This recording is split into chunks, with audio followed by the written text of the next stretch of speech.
Pero la escritura dice a Faraón: para esto mismo te he levantado, para mostrar en ti mi poder y para que mi nombre sea anunciado por toda la tierra. Dios usó a Faraón en los días de Moisés para levantarse con poder y mostrar la fuerza de su juicio. Y así de glorificarse a sí mismo para mostrar a su pueblo su obra de liberación. Esto obviamente dio paso a lo que sería la primera Pascua. Si Faraón no es endurecido, la Pascua nunca se hubiera celebrado.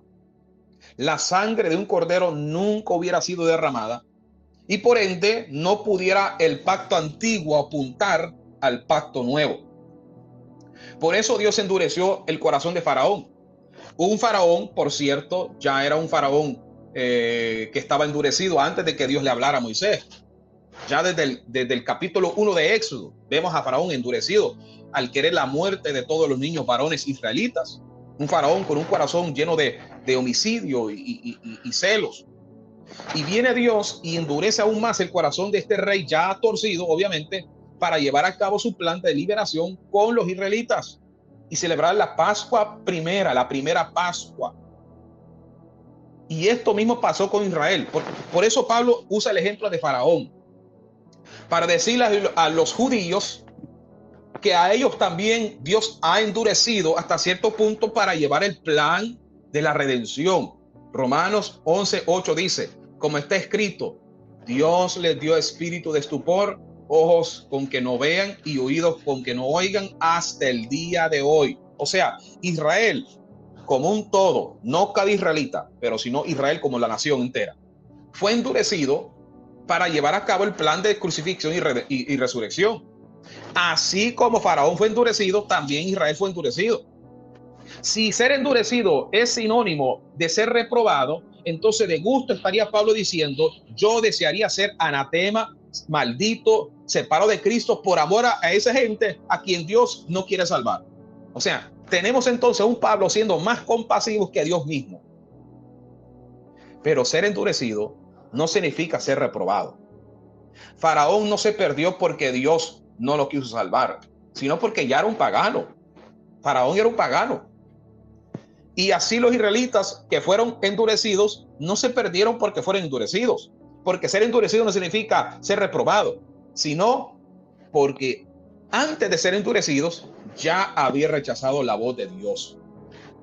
Y esto mismo lo dice el Señor en Mateo capítulo 13, versículo 15. Abro cita y dice: porque el corazón de este pueblo se ha engrosado, no dice los he engrosado, Dios los ha engrosado, sino ellos se han engrosado y con los oídos oyen pesadamente y han cerrado sus ojos. No dice les hemos cerrado sus ojos, Dios les ha cerrado sus ojos, yo les he cerrado sus ojos. No, ellos y han cerrado sus ojos para que no vean con los ojos y oír con los oídos y con el corazón entiendan y se conviertan y yo los sane. O sea, Jesús mismo dice que esto es algo que ellos mismos hicieron. Por ende, Dios les da a todos aquellos que cierran sus ojos ante la verdad un espíritu de estupor para que no entiendan. Pero aquellos que abrieron su corazón a Dios, aquellos que oyeron al Padre, se les fue dado entendimiento. Cornelio, un hombre que oraba a Dios, por ende Dios envió a Pedro para que le predicara el evangelio. Esto es lo mismo, esto es lo que el Señor dice en Juan capítulo 6, versículo 45. Escrito está en los profetas y serán todos enseñados por Dios. Así que, aquí está la condición, así que todo aquel que oyó al Padre y aprendió de él, viene a mí. Todo aquel que creía en las promesas del Padre en el Antiguo Testamento y aprendió del Padre, porque para aprender hay que ser enseñado, hay que aceptar enseñanza, aprendió del Padre y no endureció su corazón, venía a Jesús. Cuando Jesús dice vosotros no sois de mis ovejas, no estaba diciendo que ustedes son reprobes y no pueden venir a mí, sino que ellos no eran ovejas del Padre desde un principio. Por ende, como no eran ovejas del Padre, porque no querían escuchar al Padre ni aprender del Padre, no eran tampoco ovejas de Jesús. La gente era el que endurecía su corazón, que cerraba sus ojos ante la verdad. Entonces, al ver la actitud, fueron entonces endurecidos aún más para cumplir el propósito de la muerte y resurrección de Jesús. O sea que así como Dios escogió a unos para causas nobles, a otros escogió para causas no tan nobles. Por eso en la cruz, ya al final, después de que todo ha sido cumplido, ya el endurecimiento del pueblo sirvió el propósito de llevar al Mesías a la cruz. Jesús dice: Padre, perdónalos porque no saben lo que hacen. El Señor mismo en sus últimos momentos de vida suplica por esos que fueron escogidos para rechazar a su propio Mesías, para llevar a cabo la crucifixión, y pide al Padre que los perdone. Pero ¿por qué? Pregunto yo.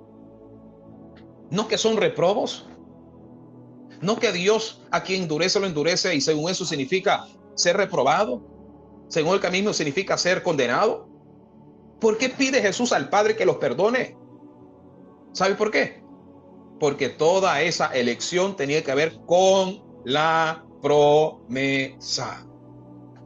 Marcos 4:11, el Señor dice, abro cita, y les dijo: a vosotros os es dado saber el misterio del reino de Dios, mas a los que están afuera, oiga bien, por parábolas todas las cosas, para que viendo vean y no perciban, oyendo oigan y no entiendan, para que no se conviertan y les sean perdonados los pecados. Escuchen bien esto. Si Jesús hubiera hablado a los de afuera como habló a los discípulos, ellos hubieran entendido. Pero pregunto, ¿por qué no hizo esto Jesús? Porque la crucifixión entonces no se cumpliría. Note que si Jesús les habla claramente, ellos llegarían a entender. Pero el calvinismo dice que el hombre es incapaz de entender, que es incapaz de responder, que es incapaz de aceptar el llamado. Pero Jesús al parecer no pensaba así. Jesús sabía que si él les hablaba claramente como hizo con sus discípulos, la gente iba a entender. El calvinismo tiene al hombre incapacitado, que es un tonto y que no puede entender nada. Pero Jesús no pensaba así. Jesús sabía que si él les hablaba y les explicaba claramente como le explicaba a los discípulos, ellos iban a entender. Solo imagínense entonces a millones de judíos creyendo en Jesús. ¿Cómo entonces iban a crucificarlo? ¿Cómo iba a llevar a Jesús a la crucifixión? Sí, millones de millones creyendo en él. Esto es ser consistente con el contexto y con lo que Jesús mismo expresa llorando sobre Jerusalén. Lucas 19:42 dice, diciendo: oh, si tú también conocieseis al menos en este tu día lo que es para tu paz, mas ahora están cubiertos tus ojos. Jesús lamenta diciendo: si aunque sea en este tu día conocieres quién trae tu paz, o sea, quién es tu Mesías, mas ahora son vendados tus ojos. O sea, esta elección era para llevar a cabo un propósito, y el propósito era cumplir la promesa que Cristo vendría, moriría y resucitaría.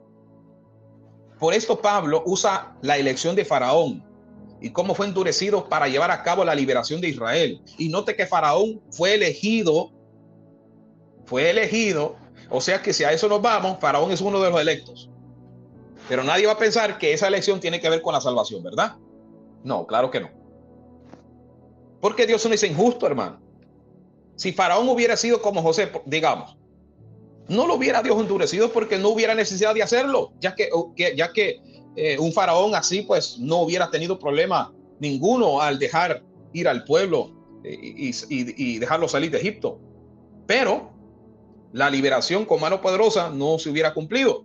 La Pascua no se hubiera cumplido. La sangre del cordero rociado en las puertas de las casas no se hubiera cumplido. Es decir, que el antiguo pacto no hubiera apuntado al nuevo pacto. Por ende, Dios sabía que se levantaría un faraón duro de corazón, como también sabía que la mayoría de los judíos cerrarían sus ojos y sus corazones ante la verdad. Dios no endureció a un faraón con un corazón noble y bueno, como tampoco endureció a los israelitas que escucharon al Padre y aprendieron de él, sino a un faraón que ya había endurecido su corazón y tenía un corazón de homicida. Y Dios sabía que esto sería así, y por eso que le dijo a Abraham cientos de años antes que su pueblo sería esclavizado por 400 años, pero que sería librado con mano fuerte.